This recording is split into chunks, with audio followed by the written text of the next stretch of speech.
For most of the 20th century, Americans were taught to believe that organized crime thrived on chaos, on impulsive violence, on men who could not control their tempers, but the truth is far more disturbing. At its peak, the Mafia was not chaotic at all.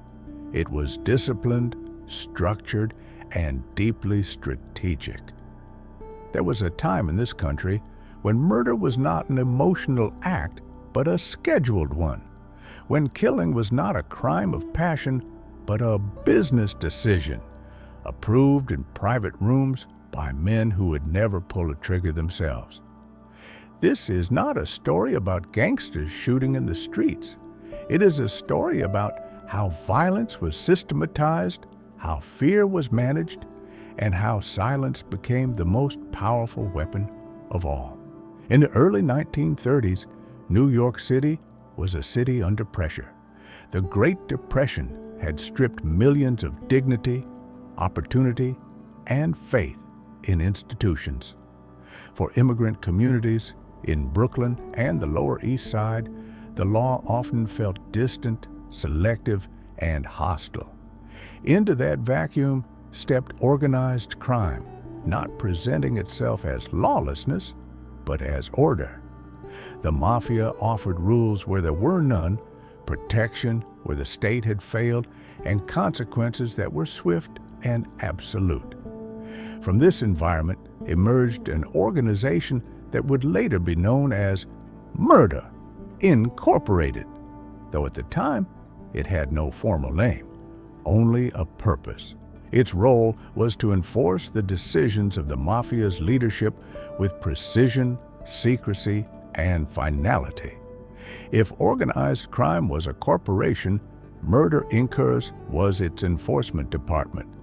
What made Murder Inc. different from earlier gangs was not its brutality, but its efficiency. Violence was no longer spontaneous. It was planned, delegated, and compartmentalized. Orders flowed downward from men like Louis Lepke Buchhalter, a man who thought less like a criminal and more like an executive. Lepke understood that chaos was bad for business. He created a system where killers were paid salaries, not per job, ensuring loyalty and consistency. Each man knew only what he needed to know. One stole a car, another switched license plates, another carried out the murder.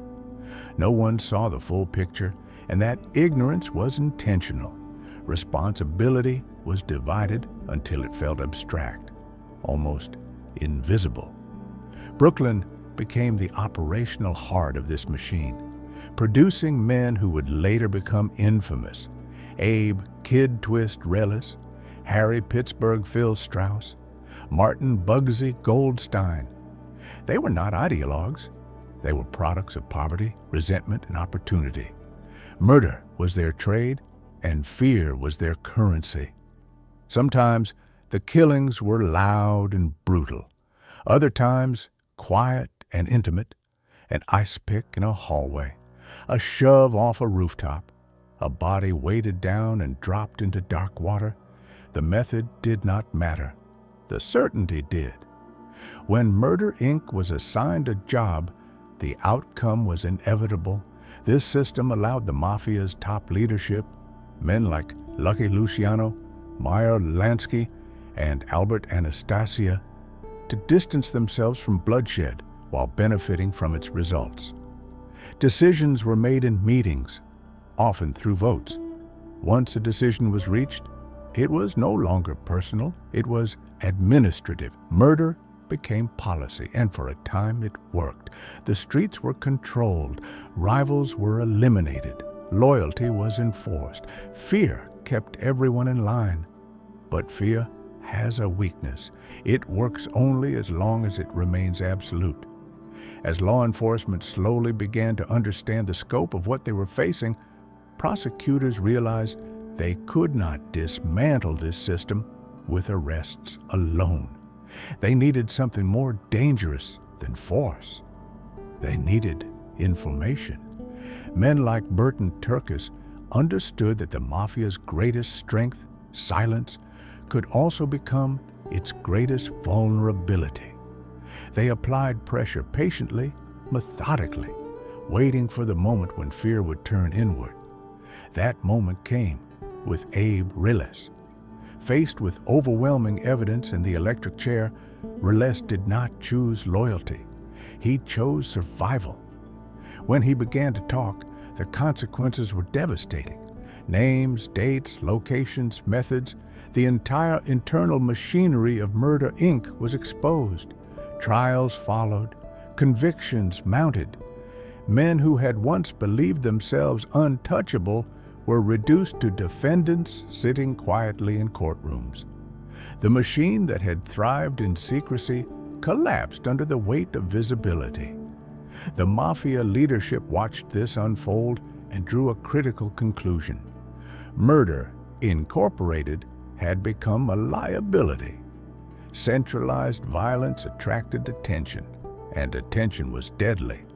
The organization that had once guaranteed order was now a threat to survival. And so, without ceremony, Murder, Incorporated was dismantled, not out of remorse, not out of morality, but out of necessity. What followed was not the end of organized crime, but its evolution. The Mafia did not abandon violence, it refined it. Figures like Albert Anastasia, once feared for their unpredictability, became examples of what not to be. His assassination in a hotel barbershop in 1957 was not an act of rage. It was calculated, quiet, and symbolic. Terror was no longer efficient. Stability was. Men like Carlo Gambino embodied this new philosophy. Gambino avoided publicity, discouraged unnecessary violence, and preferred influence over intimidation. Under his leadership, power became quieter and more deeply embedded. Control shifted to unions, construction, transportation, and legitimate businesses. Fear remained, but it was no longer the only tool. Dependency replaced terror. People complied not because they were threatened, but because their livelihoods were entangled. Law enforcement now faced a more sophisticated enemy. The Mafia had learned from its mistakes. Gone were the reckless killers and the centralized execution squads. In their place stood an organization that understood restraint, timing, and invisibility. Violence became selective, rare, and strategic. This made organized crime harder to prosecute and easier to underestimate. Yet the legacy of Murder, Inc. never truly disappeared. It lived on in court records, testimonies, and the institutional memory of prosecutors who had glimpsed the inner workings of a criminal system unlike anything seen before. Decades later, that knowledge would shape laws like the RICO Act, finally allowing the government to attack the structure itself, not just the men at the bottom. In the end, the story of Murder, Incorporated is not simply a story about crime.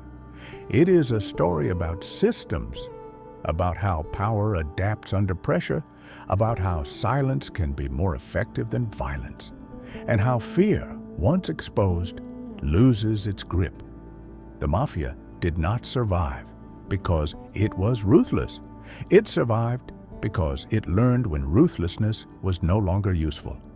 And that lesson, learned quietly and at great cost, reshaped the American underworld forever.